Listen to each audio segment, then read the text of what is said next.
I mean, it's literally network marketing for every product, even dog food. Right. It's crazy, but it's Everything. Everything. But I think that's one. I always look at the leadership of the company, bro. I think one of the sides that a lot of people don't really talk about in network marketing is not really the beginning. So it's funny, I talk to leaders about this all the time. I'm like, listen, there's a part of network marketing where you go from not being free. So you're like, man, I'm not making no money. So you go from like 0 to like 10,000 a month or 25,000 a month. Then you get this area of like, okay, man, I'm a little free. You feel like, okay, man, I can do a little bit of what I want to do, how I want to do it. And then you cross over to when you start making, you know, 50,000, 100,000 a month. Yeah. To where you go from not being free anymore. Because now you got these constraints and, you know, regulations and, you know, compliance. And now it's like, oh, well, if you can't post that because we don't want, you know, people to feel some kind of way about this. And I'm like, okay, man, that ain't what this was about. You know what I'm saying? Like, I've literally told people, like, you go from, like, I can't do what I want to do, to I can do what I want to do, so, hey, no, now you can't do what you want to do. And I think that's something that if you look at the top leaders in network marketing companies, I think this is more of a conversation with the owners, too. Yeah. Because a lot of times the owners come from nothing.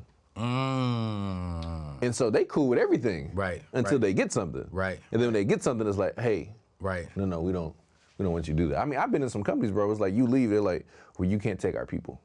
I'm like, but what people did you do presentations for? You ain't been in their living room with me. You know what I'm saying? But here's the thing. I don't knock the industry. Absolutely. Because I think every industry has pros and cons. Absolutely. I've sold a lot of different products, and like door to door was a great business, but I was like, man, I'm 6'5", I'm black. That ain't the best place for me to be. Just not, you know what I'm saying? I don't need to be just in any neighborhood, all over the place. I remember I was knocking in one neighborhood, I got booked like overnight because they said I didn't have a solicitation permit, and I did. I had one. What? They took it from me, and then they still put me in the holding cell, and then the next morning I went to the judge, he was like, oh, do you have a solicitation permit? I was like, yes. He said, okay, you're free to go. I'm like, this is discrimination. Wow. And it was crazy. Listen, I've been telling you a story. Wow. We're in this neighborhood, we're selling alarm systems at the time. Get pulled over, cops pull us over. It's like, sir, you guys have your solicitation permit? He's like, yeah, here you go, give it to him. Comes back, he's all right, can you guys step out of the vehicle? We're like, sure, no problem. He was like, I was like, officer, what's going on? He said, can you step back, please? I was like, absolutely. He said, can you turn around? I said, yes, sir, no problem. He's like, can you put your hands behind your back? I said, whoa, wait a minute, what's going on? I said, oh, I really, is this happening right now? And I realized it now what it was. It was racial. You were black. Yeah, I was black, and I was like, that was the day I knew that wasn't for me. I got you. See what I'm saying? So I'm like, okay, I can make good money here, but I don't like this. Yeah.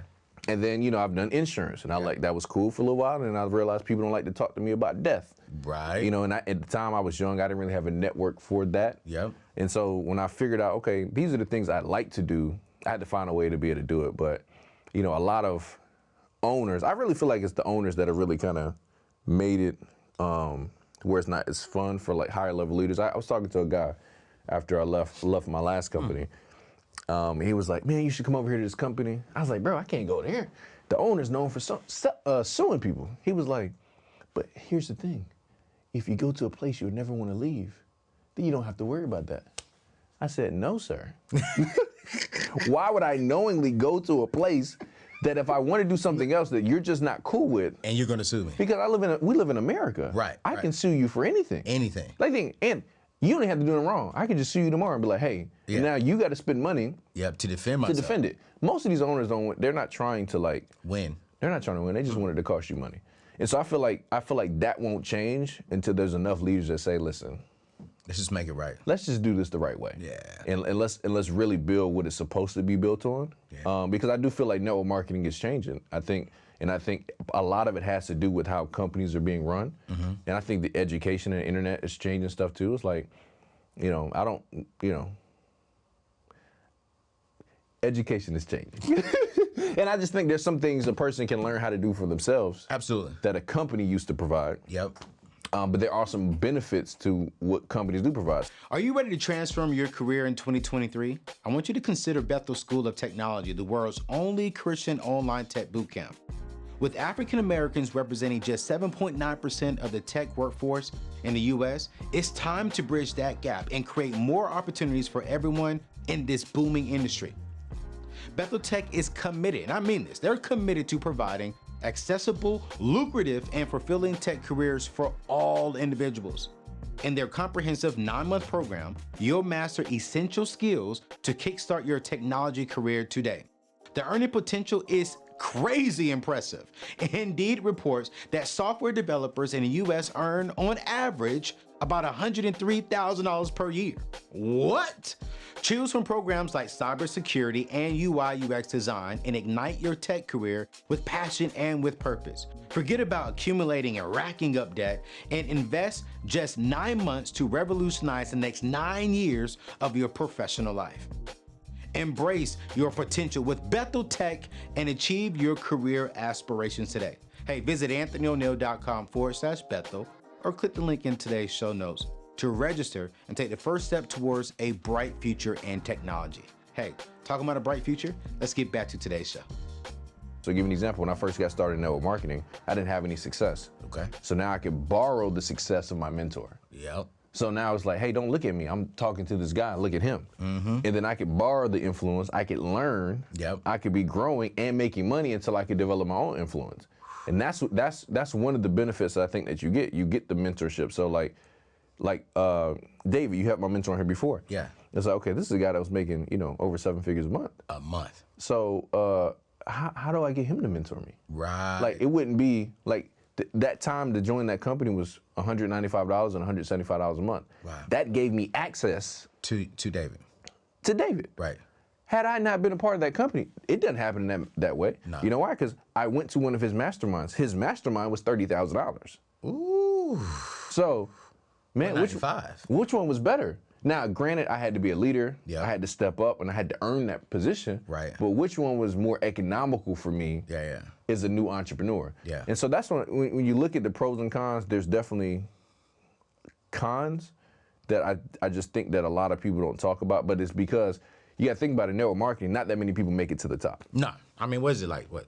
Not even 10% make it to the I was top? about to say less than 1%. Less than 1%? Less than 1%. Like the industry for sure. And you were in the 1%? Yeah, for sure. Yeah. I would definitely, I'd say I'm probably in the top half of the 1% of the industry. I mean, I don't, because you're making $10,000 a month, you're doing good in the industry. You're great. You get over 6 figures a month, you get into like a whole different world. And if you do that for a couple years, you're doing well. You're doing really well. And I think there's just things that you learn on the other side. Man, like it's literally, bro, there's people that I know are friends with people.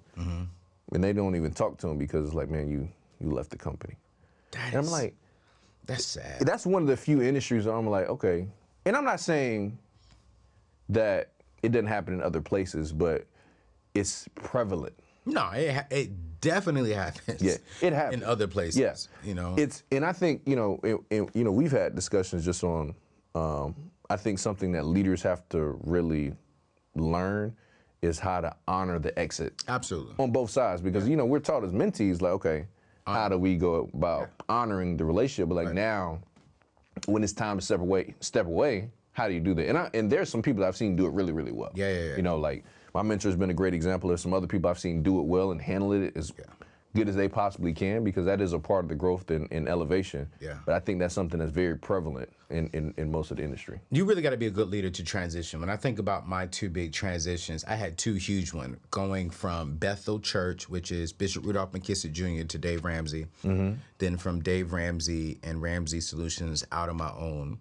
When I transitioned from the church world to Ramsey, I'll never forget, I had an honest conversation with my bishop over lunch, and I told him what I was doing. I honored him on the way out. Dave called him, emailed him. They had a conversation. Yep. And Dave even flew him up to the office just to sit down, just to meet him one-on-one, just to thank him for everything he allowed me to do at his platform and to allow us a smooth transition. Yeah. Bishop McKissick honored me on the transition out. Wow. Then I'm with Dave for 6.5 years. He and I both agree that it's time for us, for me to transition out and do my own thing. And that transition was great. We embraced each other for a good solid minute and a half on our last day talking when I was a part of the company. We've talked since then. Yeah. And even went to when they released our documentary. And just, you're right, it takes true leaders to have a smooth transition. Yeah, for sure.